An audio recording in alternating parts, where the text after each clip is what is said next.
books, brains, and banter. I'm gonna lie, this had my heart be like, I was like, oh my God. Man, silence. Nothing. It was silence. I was like, Janine, Nothing. you did all that for what?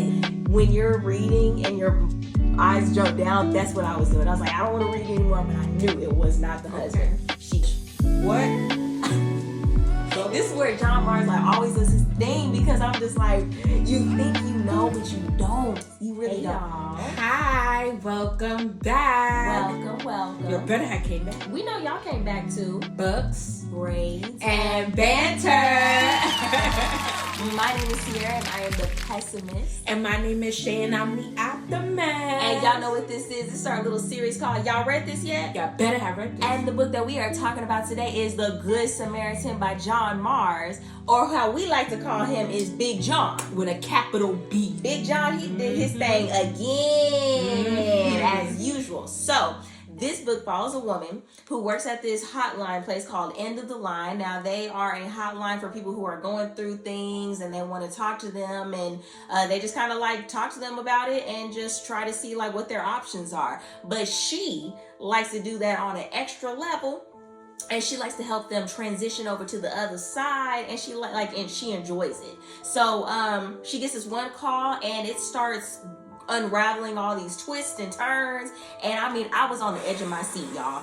Trigger warning, this book does go into the main themes of this book is suicide, child loss, bodily harm. So if that's something that is not for you, don't even worry about watching this video, don't even worry about reading the book. It's all good. He got plenty of other ones. But if y'all read that book, and let's get into it. Okay, so the book starts off with this phone call to a man named David and Charlotte. Now, David and Charlotte, they are the first characters that we hear about in the book. And so we're on this phone call with them, and the person that we're reading through their POV is speaking to David, and you don't really know what's going on, but him and Charlotte are about to meet up. And then by the end of that first little chapter, or the prologue, you realize they jumped off a cliff. And you're like, what? Oh, that's how we're gonna start off. Like holding hands, jumped off the cliff. They didn't even know each other. They were strangers and everything. That's how we start off. We come to find out it's Laura. It's this woman named Laura who works at this place called End of the Line. And now this is like a hotline type, not customer service, but like a hotline place. And so people call up there, like, them suicide prevention hotlines that you call. That's pretty much what this was. So all they could do is just listen. And they could listen. Right. They can't say nothing. Right. We listen. That's the epitome of we listen and we don't judge. Okay? And Laura was listening, not judge. Well, she was actually judging. She even said she was a judger. And she was trying to help them out. Okay? She was trying to help them do what they needed to do. So, we go through like her day. She's supposed to be like the office mother, and everyone loves her. She brings these treats up there. Like she acts like she's like a baker and all this stuff, but really she be going to the store and buying everything, and then she brings it up there and everyone just loves her for it. But there she has a boss named Janine. Her boss was all about, like, she was calling her BS from the beginning. Time, giving her the stank eye, like everything. Like she was like, oh, I can see through you, honey. Okay. And I was just like, yo, what the hell is like wrong what's with going her? on? I know. I was like, okay, what's going on at this point?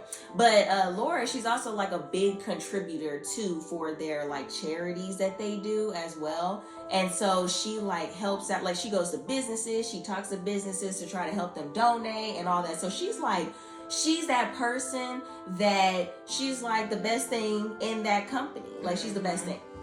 So we're on there, and then we also learn that she has a husband, she has 3 kids, she has 2 daughters and a son, but her son is like in some home care place. And then her husband and her daughters, you don't really hear much about them in the beginning. Like, I mean, you hear about them, but like there's not a bunch of interaction between them. I honestly thought they was gone. I thought they were. I was like, she done did something to them or something because she kept saying, I was just like, yeah, she was just like, my husband is supposed to be here and she's cooking for her daughter. Like, I was just like, and everything was just, like she was cooking and she was texting and no one was replying, no one was eating, no one was sleeping in these rooms. Like, I was like, what is going on? So she is, doing that at home. She's pretty much the only one that's at her house, and she goes to work. So that's pretty much like majority of what's going on. But when she's at work and she talks to certain people, she kind of has this little list of people that she likes to help out for them to transition to the other side. Like she got a checklist. Like she does. She has a whole checklist. If you don't pass if you don't pass her checklist, right, she's not helping you. She's not helping you out. Right. She's very cautious. Like, yes. She's smart with it. Yeah, no, it was scary. Wouldn't you say that's premeditated? Has to be, because she was scary. I'm not gonna. She was very scary. So yeah, she has a whole checklist. She helps out anybody. Like if they want to be helped, she's like, I need you to know if you're for real, and then I'm gonna help you. Because she has this fascination with listening to people have their last breaths. Crazy. I mean, I was like, you like to listen to like that? I had to reread to make sure that I read it right. Right. No, she likes to have it. So, this is where we're starting to get into like there are some things that like have happened where why do you like hearing that? So we go back into her childhood a little bit. Turns out that she grew up in a foster home with this boy named Ollie. Now, also in the book, as her being an adult, we see her interact with this Ollie guy, but he's like an alcoholic, like he's homeless, she tries to... Yeah, I'm just like, yo... Like, what's going on? Whose man is this? Right. Which we do find out is the foster brother, or is the brother that she was in foster care with. So we dive into that and come to find out they were with this lady named Sylvie, but there was like some things that was happening with him that she wasn't really going all into detail with. You just kind of like left that to your imagination. But there was things that were going on with him, and they just pretty much had each other. So that kind of aspect, it kind of makes you think like, there's a little bit more to this backstory than we know. Laura is in foster care with an Ollie, and they're under the care of Sylvie. Now that's the adult that's in this house. So we go through their relationship between Laura and Ollie. Laura is like 13, Ollie is 14. I think they're about the same age. Now, there are some things that goes on in the house that is like implied, but they don't really go much into detail on it. So we do understand that she's very close to him. So then we go back into the present, and she is talking to more people, and then she gets a phone call from this guy named Steven. And she's like, okay, like after this little phone call, he's talking to her, he's checking off the list that she has. And she's like, you know what? I think he might be serious, but I don't know. I'm gonna dangle it a little bit. And she's like, I gotta go. And she really don't gotta go nowhere. But she's trying to see how serious he is. So she gets off the phone. Again, she goes back home like, oh, my husband Tony and the girls, Alice and Effie, they should be home. Ain't nobody home. Ain't nobody answering her phone calls. None of that. Cooking and she keeps cooking. She also goes to Alice's school to try to see her.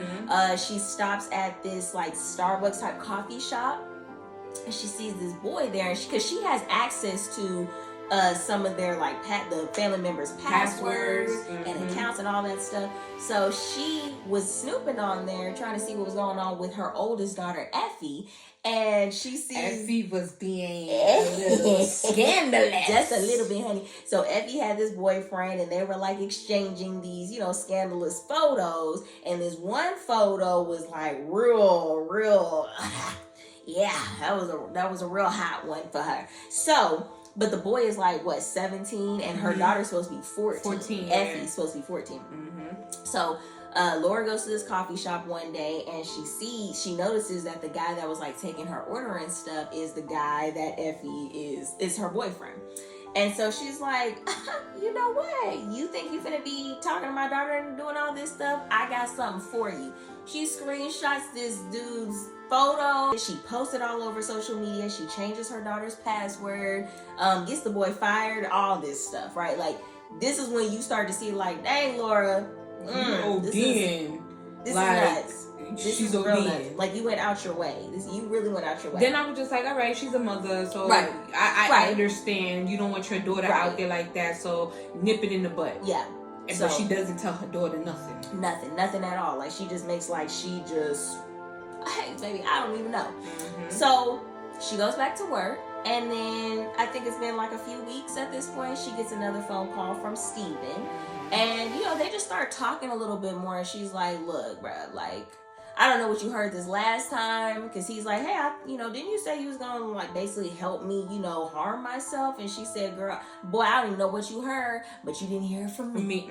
That's what it was. And so he's like, okay, I guess, whatever. And then, sorry, I misunderstood. And then he hangs up. So she's like, dang. This might be it. Like, now she's fiending. Yeah. She's fiending. She's like, oh, yeah. I need this. So she's fiending.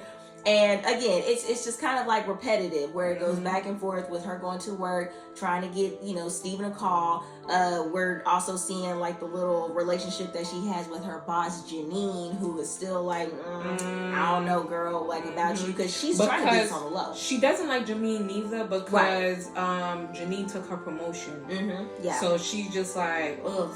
Yeah, it's just something about her. Yeah, so I was just like, ooh. Yeah, it's on both ends. So, yeah, but she goes back home. Her husband and her kids still aren't there.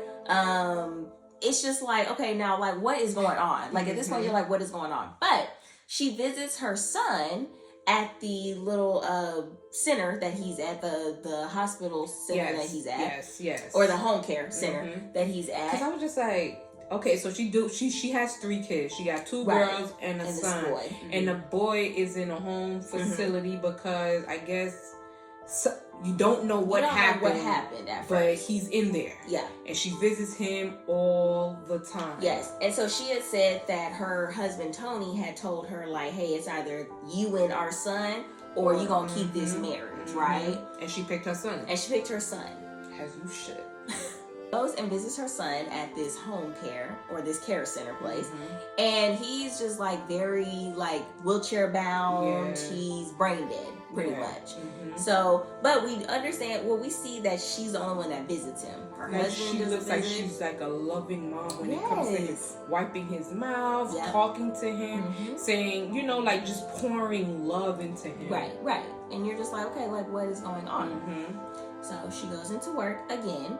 And this is like over a span of like a few weeks. She goes into work, she gets another call from Steven. Now she had said to herself, if he calls me this 3rd time, I'm gonna listen to him. Now, mind you, he had asked her by that second phone call, if he decides to harm himself, can she be there, like present with him? That part. Like the excitement that came from her. She was excited. Right. But she was like, ooh, I don't know. So he talks to her again, and she's like, look, I'm gonna do it. I'm gonna do it. I'm ready. Come on, I'm ready. How you want it? Because he said he wanted to hang himself. Yeah, he was going, he was like, listen, all these different ways that he was gonna harm himself and all that. She was just like, I never heard anybody hang themselves. Yeah, she was like, oh my God. Like, and then she's telling him like all the tips and all that stuff, because she then goes, after this 3rd phone call, she goes, hey, look, we got to have like a little, this is a business relationship. So you call me, I got to get to know you and everything. And she had like this, she pulls out this other notebook and she's like, all right, tell me everything. I need you to get a burner phone. I need to see your place where you living at. Yeah. I need to see, like, she was giving him like the whole works. Like, she knew. Because this was not her first rodeo, so she knew what to do. So they go down that path, and he's like, all right, look, I have this cottage. You can come over here. I have everything set up, and then you can just come and watch me. So her goes ahead and goes to the cottage to meet up Steven. And she puts on her little gloves. She gets her little knife just in case things get out of hand. She goes up into the cottage. No one's in there. She doesn't see anything. And she's like, okay, like my voice is telling me to turn around, but my interest is telling me to stay. Okay? So she gets up to the room where he said that he was going to be. She sees the noose. But she turns. and she sees all these pictures, and it's of her. Of her at her leaving house. her house, going to the care center for her son, daughter's school, the school, her kids, her husband, whenever he goes to the gym, like a whole collage. What? This is where John Mars like always does his thing, because I'm just like, you think you know, but you don't. You really don't. I was like, what is going on? And then she's looking around. Yep. And then the door shuts. And then he pops out. I'm like, oh. Yep. And then there's Steven standing there. So he's sitting up there like, so I know that you like to coerce people into harming themselves when you really shouldn't even be doing that. Blase. Y'all, she's like acting dumb. What are you talking about? Right. What you talking about? What do you mean? So he's like, you know what? This noose ain't for me. It's for you. It's for you. That's how he was. So he's like getting it around her neck, but then she like gets him. They get into this little scuffle. Then she like phone check. Right. Up in his stomach, and she's like taking off. Like she didn't even turn around, nothing like that. She takes off, and that's all we know. She ran home. She was just like, yo, what the hell? Then we go into part 2, which is Ryan. So we're like, Ryan? Who's Ryan? Who's Ryan? I'm just like... So basically, part 2 is Ryan discussing this new character, Ryan discussing his life and how he was married to a woman named Charlotte. They were about to have their baby, and then he was like, okay, we're gonna go out for dinner, kind of have like a little baby moon and like a little, hangout night. And then she ends up being unalived. And he's like, what do you mean? Now Charlotte was depressed. She had her depressed moments. I think she was on antidepressants, and he had said she was doing better. And he's like, this just doesn't make sense. The police are like, hey, she was holding hands with this other man. So now he's under the impression like, I mean, he's the wheels are cheating on turning. me. Like, yep. The wheels are turning. I mean, I felt so bad for him. I'm not gonna lie. Because he was in denial. He was just like, yo, she would never, like, we were happy. I loved her. She loved me. Like, what you mean? Like, you see her, like, no. He was just like, somebody had to push her down into that cliff. And then they showed him pictures of her holding hand or videos of her. The he was just like, what the hell is going on? And that's what we were like too. We're like, okay, what's really going on? You know? So come to find out, you realize that this Charlotte is who was holding hands with the man. Like this is one part of the couple that we were reading about in the beginning, in the prologue. This is the woman. The man's name was David, okay? But it took a while to identify him, really. So really all we knew at this point in the book was her name was Charlotte. She was Ryan's wife. Now, Ryan is like doing some digging, like he went undercover because he's just like, what the hell? Like, my wife and my soon-to-be son, it's unsubscribed. Like, what? So he was going through like the 5 stages of grief. I mean, he turned into pretty much hating her because he's like, how would you do this? You knew I was trying to be a father. Like, they had to turn to IVF to conceive this child. So he snoops through, the police finally give him back like her phone and laptops and all this stuff. And he snoops through and he finds this app that looks like a calculator. And he's like, what is this? And all these files and documents come up. And it's like he didn't even know who his wife was. Which is, that was crazy. Like, I felt so bad for him. Yeah, like I was like, dang, can you imagine? Like, you just don't know who this person is. So he's going through there, and then he sees, like, he also saw some message boards of people saying there was, what was it called? Hotline, heroin? Like, yeah, so basically like a spot where you go and look for how to yourself, And so people were talking about this woman that was helping people, and they were like, well, I'm assuming that it went great because some of these people aren't replying. And that's where we go into a deep dive. Yes, very deep rabbit hole of stuff. Okay, so he finds all these things that are in Charlotte's phone, and the apps, the folders, everything. And he's like, dang, did I know my wife at all? Her parents come into town. They blame him for everything. His parents are like, look, supportive. They were supportive. They're supportive. Yeah. They were very supportive. Mind you, he had bought this cottage the day that she herself. And he was going to surprise her as well. That was also the point of this whole like little restaurant thing, baby moon that they were going to have. So he gets his cottage and he's going over there and doing renovations or just kind of just being there. And then he also has this flat that they share. And, you know, he's doing a deeper dive. And like we had said, that he goes to this message board, finds out people are talking about some lady at this end of the line hotline place that helps people, you know, go through what they need to go through. So he's like, So he calls. Mind you, there's like, 5 branches, they said, in like 5 different counties.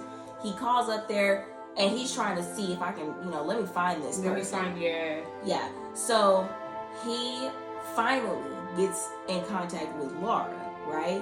And he's like, So that, and so because he had a script. He had a script on what he was going to say to captivate her. Yeah. Right. So by the time he got to her, he knew what he was gonna say. He was like, man, I didn't say this in my sleep. So he finally gets Laura on the phone. And some of the stuff that she was saying was different than what the others were saying that he was getting, that he was in contact with. And he was just like, yep, I think this is the one. It's the one.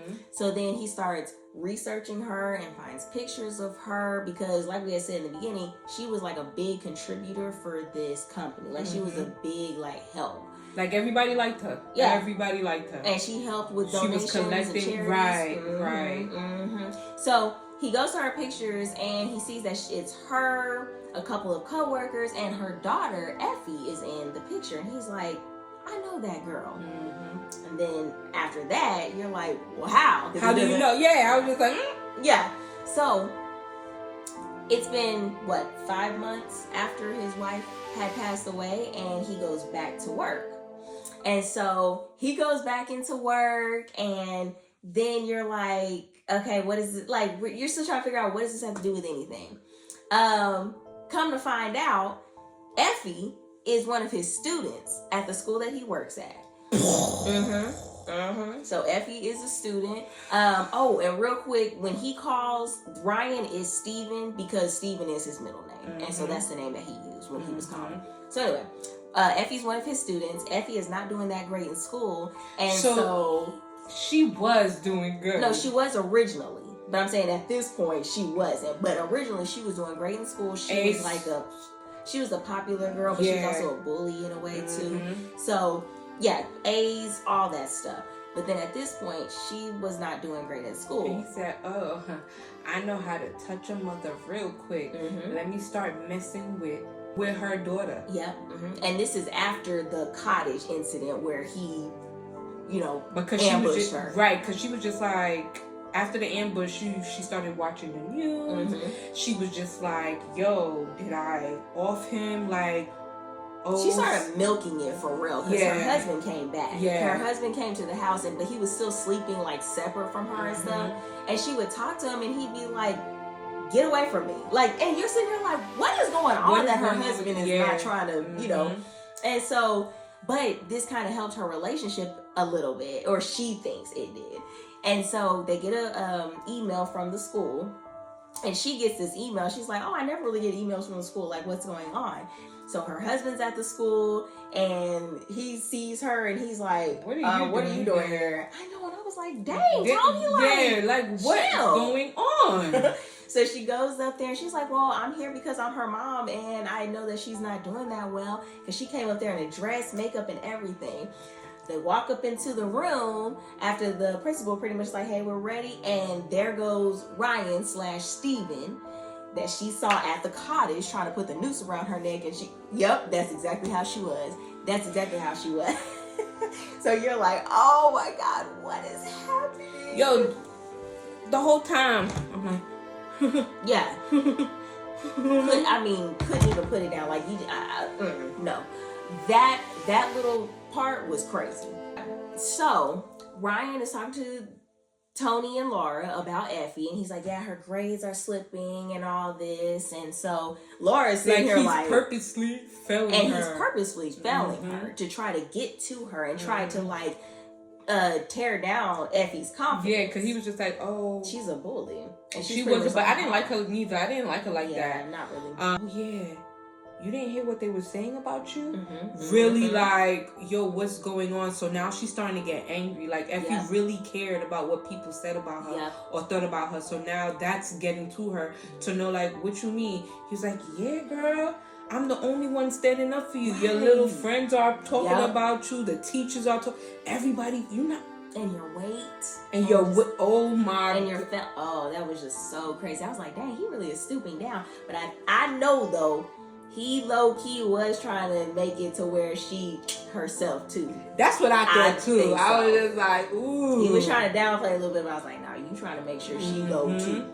So, that's, you know, like, you see that little relationship start to happen. But then, Effie thinks that, okay, well, because his last name is Smith, Mr. Smith is on my side.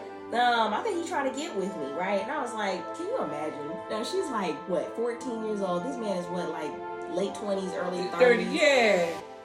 Like, so now she's like flirting with him, like moving, like unbuttoning the tops, and I mean, it was crazy. So she asked him one day if she could take her home because it was raining outside. And at first he's like, little girl, go somewhere. Rain is not going to kill you. And then she finally persuades him to take her home. So he's like, all right, whatever. I'll take you home real quick. It's not that serious. But when they're in the car and they're in front of her house, she's like, okay, Mr. Smith, bye. And he turns around and said, bitch, you ugly, you're fat, don't nobody want you. I mean, read her down, okay? Think Phaedra from Housewives of Atlanta, okay? That was crazy. I was like, ooh, he read her to filth, for real. To filth. So she goes in the house. Now, he had says to Laura when they leave from the teacher meeting, he's like, yeah, why don't you go ahead and go home and check on your little girl real quick. So Laura's like, Tony, we need to go check on Effie. And Tony's like, baby, you can't come over. Which at this point, this is when we find out they're not living together. And you're like, well, why can't she see the daughter? So she finally, like, annoys Tony enough. I have to see her. I gotta see her. It's a mother's intuition. We have to go to the house and see her. He wasn't trying to hear it until she threatened him. And she was like, okay, yeah, if you don't let me see this little girl. Remember that money you took from my company? To start your business? I'm going to let it all air out. All right, bitch, let's Tony go. said, I got the keys. Let's go. Yep, he's like, we'll take the car. Let's go. They get there. The daughter's fine. She's just super upset, but she was fine. So, yeah, I was like, ooh, everybody, this is like a cat and mouse, but I don't know, cat and cat, mouse and mouse, whatever you want to call it. It was getting crazy. Like, it was really getting over. Yeah.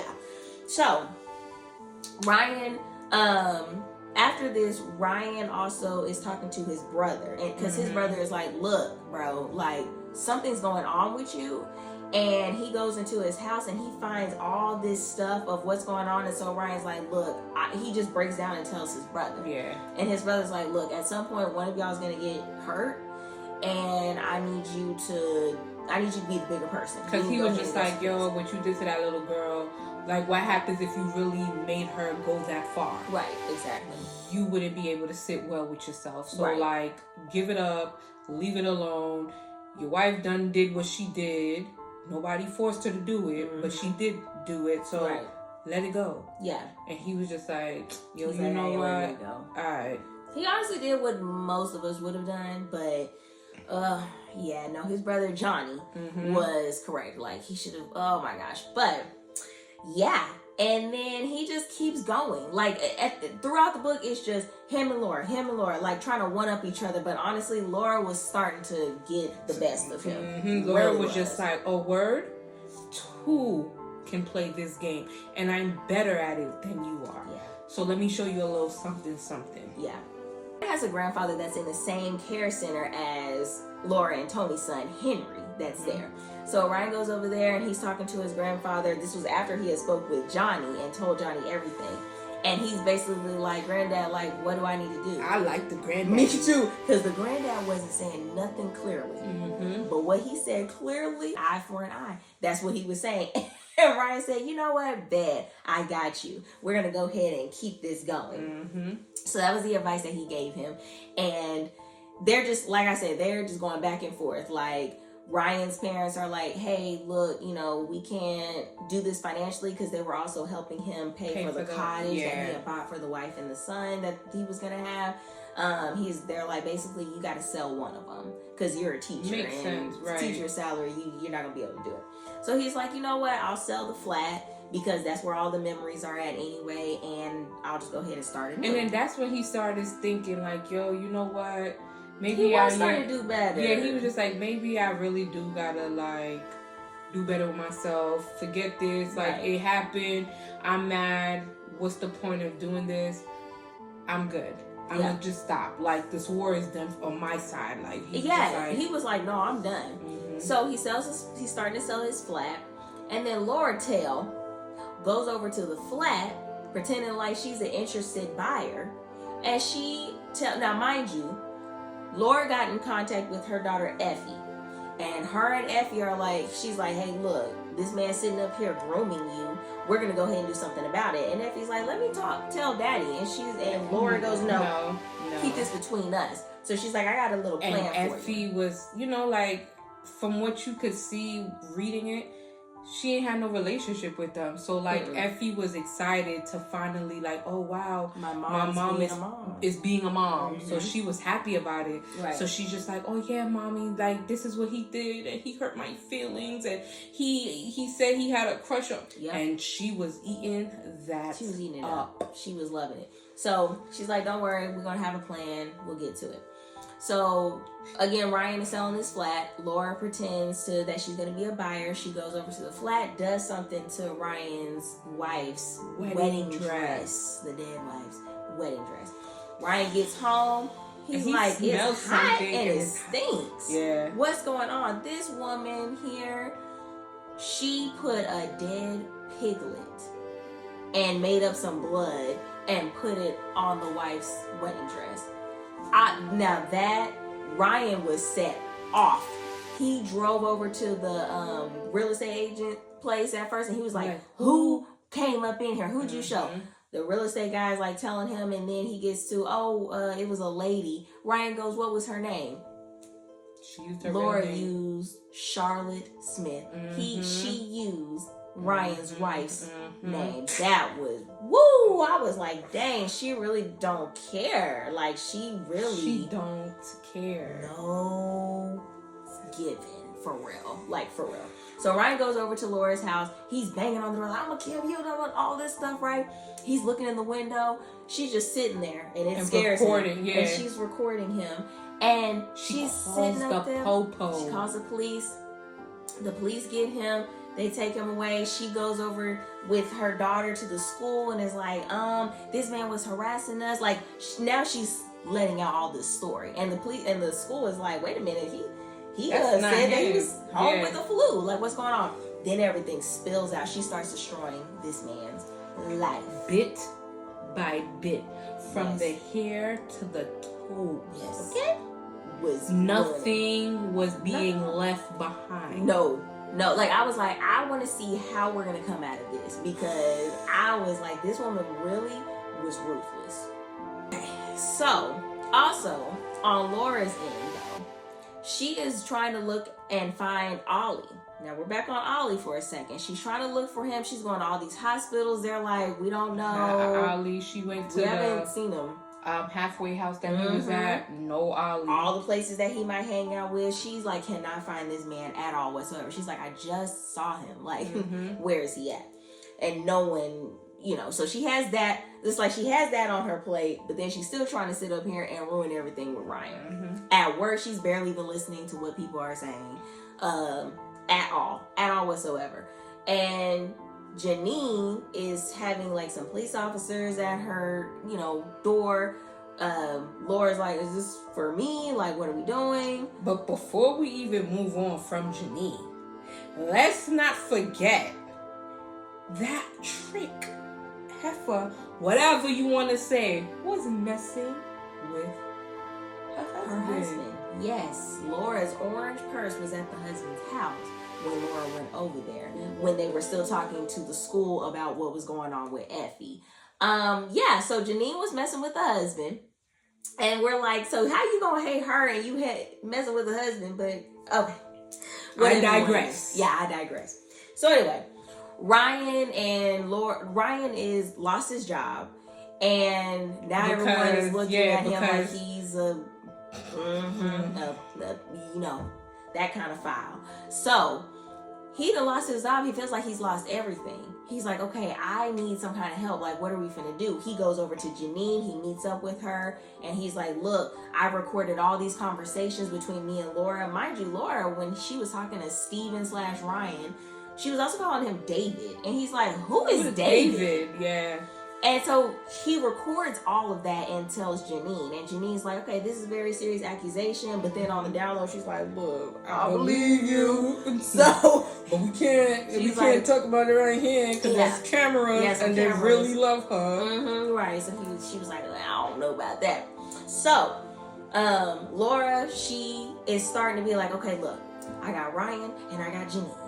So I gotta kill two birds with one stone. Like, what are we finna do? She sees Janine out and about with her family, and she's like, "Oh, my family's finna be back." Going to the movies together, and you could tell the husband was feeling her. Oh yeah, the husband, he was like they was planning a trip together. Mm-hmm. They were planning a trip together, and Laura was like following them everywhere. She keyed Janine's car, all this, right? So you're just like, okay, what is she gonna do to these two people? So Ryan, he's just like stressing out about everything. He's caught between like trying to let everyone handle what they need to handle, and then he's like, I need to handle what I need to handle. Mm-hmm. He's like, look, at this point, I'm gonna go to Laura's house and I'm gonna be like, hey, I apologize, please, like, give me my life back. I'm sorry, like, this was crazy. I'm over it, yada yada. His brother is like, you need to, and his brother, Johnny's like, you need to be worrying about this house. You got this hammer laying around. You got all these renovations you trying to do. Like, let the police and Janine do what you need to do. Because when Ryan met up with Janine, it had been some weeks. And she still didn't give over this doctor phone. That's how you know, for Ryan, depression really started getting to him. His parents got tight about the whole, thing with the girl. Then it's just like, yo, like, you went to jail. Like, why are you harassing these people? Like, what's going on? So their parents backed off. Like, and that was his support. And even Johnny's just like, yo, I can't do this with you no more. Right. Don't call my phone. I'm done. I want to see you for a minute. And it's just like, damn. So everything was crumbling. I'm by myself. Like, he was really by himself. Yep. And so Laura's at work and she goes up there and she goes, hey, Janine, I made you some muffins real quick, and Janine, first of all, Laura, again, she makes all these treats and Janine's like gluten-free and all this stuff, so she don't really even eat them. So Laura goes, I made you these muffins. Here, have some. They're gluten-free and everything. And Janine should have known better. She should have known better. Laura brings these muffins to Janine, and she tells her that they're gluten-free and they're made special for her. She goes over to her desk, and she took Janine's iPad out of her office. First of all, I was like, how was Laura able to take everything? I'm like, Janine, you don't keep a better watch on your stuff? That don't even make no kind of sense. So Laura takes the iPad, and she schedules an appointment with Ryan Smith. And Mary, who is this lady that used to train Laura, okay, so they have these cameras in these rooms, these appointment rooms. And so whenever someone's in there, they try and turn them on and someone's watching, right? Because this is a hotline for people who are troubled. And so Janine's getting ready to go meet Ryan, and Mary and Laura are talking, and Laura's like, I'm gonna go ahead and go, and Mary's like, oh, let me go ahead and turn on these cameras because I see Janine has an appointment with Ryan Smith, and we know that he's doing like crazy stuff. I've been hearing about him lately. And Laura's like, no, that's Janine's friend. Don't even worry about it. Man, Janine goes down into that appointment room. It's little old Laura sitting in the chair like, I bet you're surprised to see me.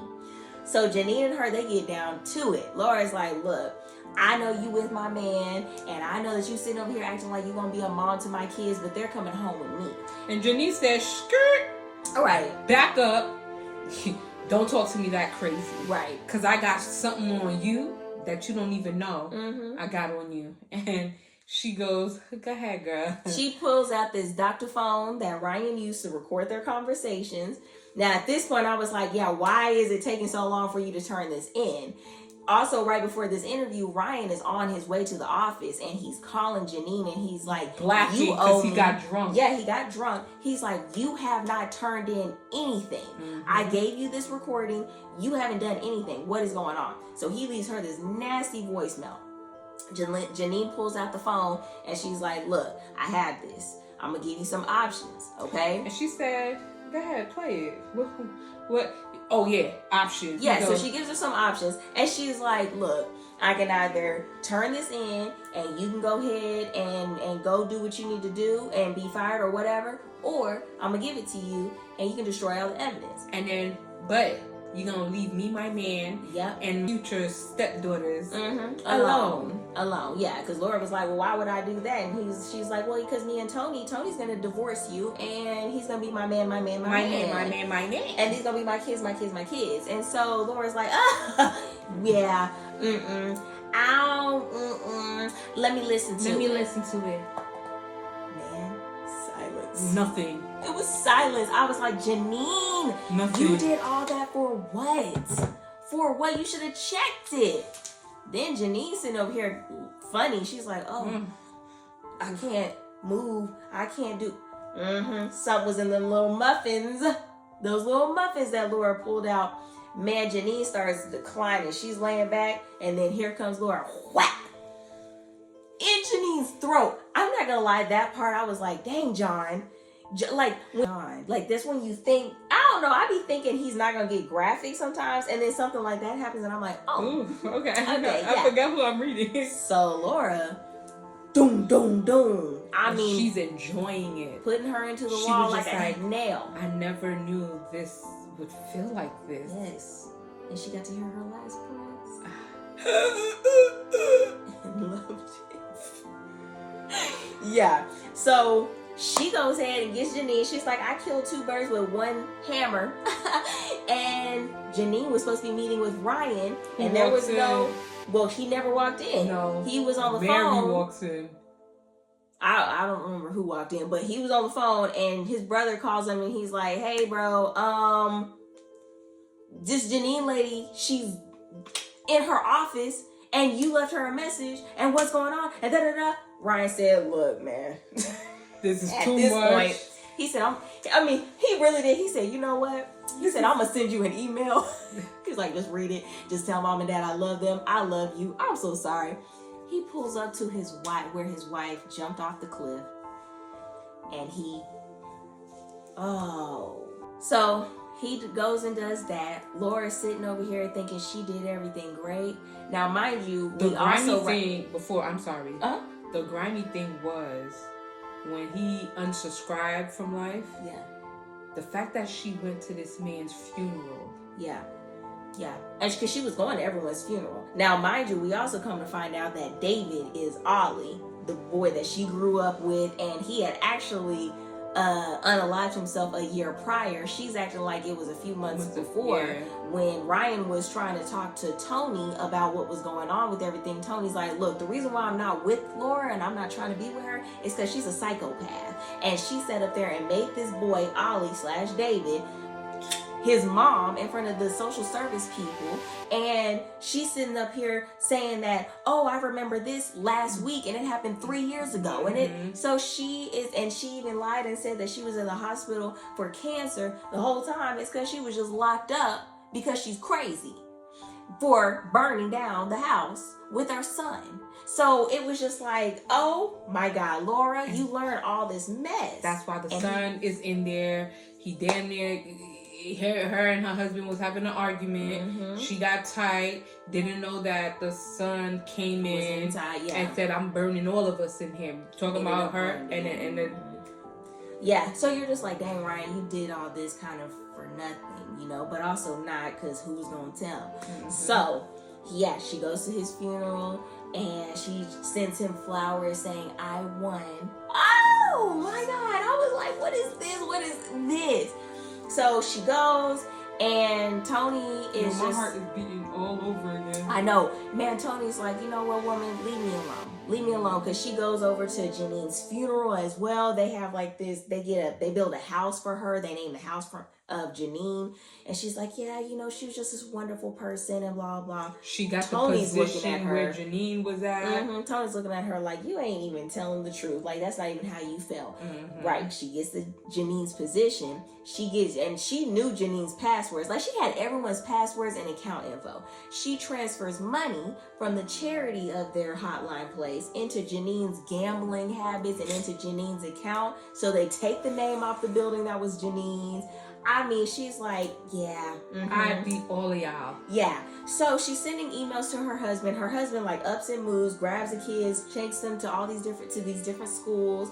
Her daughter isn't even trying to talk to her either because she found out that it was her mom that posted about the boyfriend. Mm-hmm. It was the mom and posted everything regarding Ryan to really tarnish his name even more. Because she was just like, that's not even how it went. And then she realized that her mom wasn't being a mom. Yep. Her mom was just manipulating her. Yep. So he takes the kids, moves off, and then Laura's like, you know what? I'm just gonna keep messaging him and he's gonna come back to me. Like, she was delulu. So she messages Tony and she's like, hey, Henry's sick, you know, come on. Well, then she gets a phone call from the care center place and she's like, hey, the receptionist's like, hey, your husband's here. Come down. She got excited and I knew. I was like, it ain't her husband. I didn't know. No, I knew. But how did you know?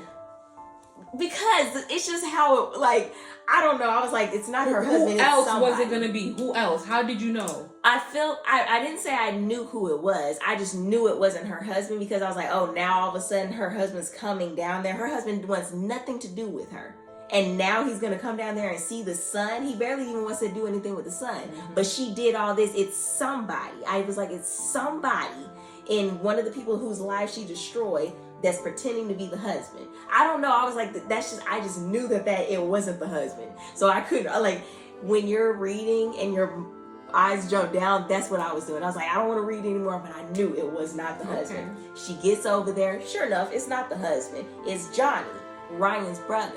But everyone said that. And she didn't know that because everyone used to say that Ryan and his brother looked alike. Identical. And he shaved his head to look just like Ryan, put contacts on. At first, I was just like, oh, mm-hmm. Because he grabbed the son and he was like taking him on a walk. And then he puts the son by this lake. And she comes up and then he goes into this whole spiel about how he found everything out. And he knew that she just wasn't what she said she was. And how her daughter went up to him after the funeral and was like, hey, look, me and my mom pretty much orchestrated the majority of this stuff and ruined his life. Like, mm-hmm. That was just crazy. Honestly, he took too long. Mm-hmm.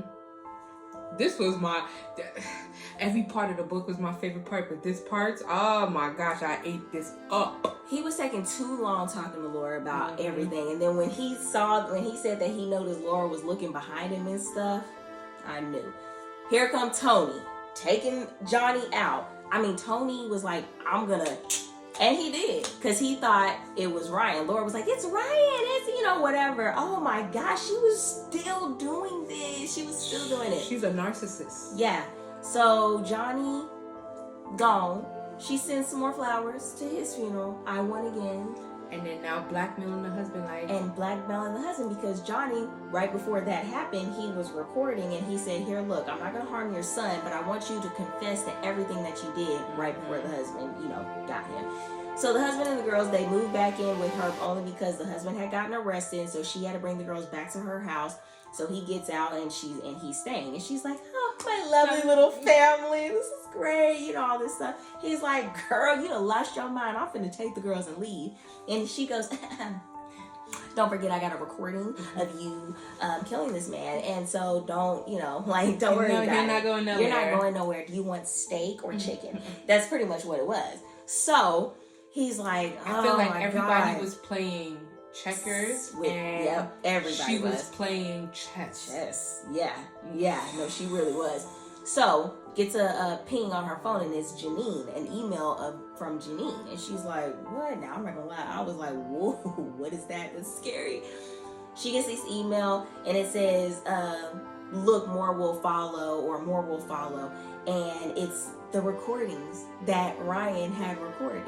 And so basically, in the epilogue, how it ends, it's her daughter that got all these recordings because Laura had asked her younger daughter, Alice, to get this phone from Janine whenever like Janine is over there. And so Alice gets the phone and Effie's like, hey, you need to give that to me. Let me see it. Let me see it first. Don't tell nobody. Mm-hmm. Effie puts it all on her computer and she saves it. And she's like, yeah, like my mom said, we're cut from the same cloth. Then I learned, yeah, she's right. I'm cut from the same cloth. And so she's going to terrorize it so that way they can get out of there. Y'all, this book was so good. John Mars always does his big thing. Always. I gave this book a 5-star. Always with John Mars.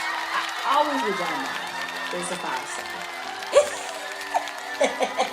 So let's do this over. Hold on. My name is Sierra and I am the pessimist. And my name is Shay and I'm the optimist. But when it comes to John Mars, I'm an optimist.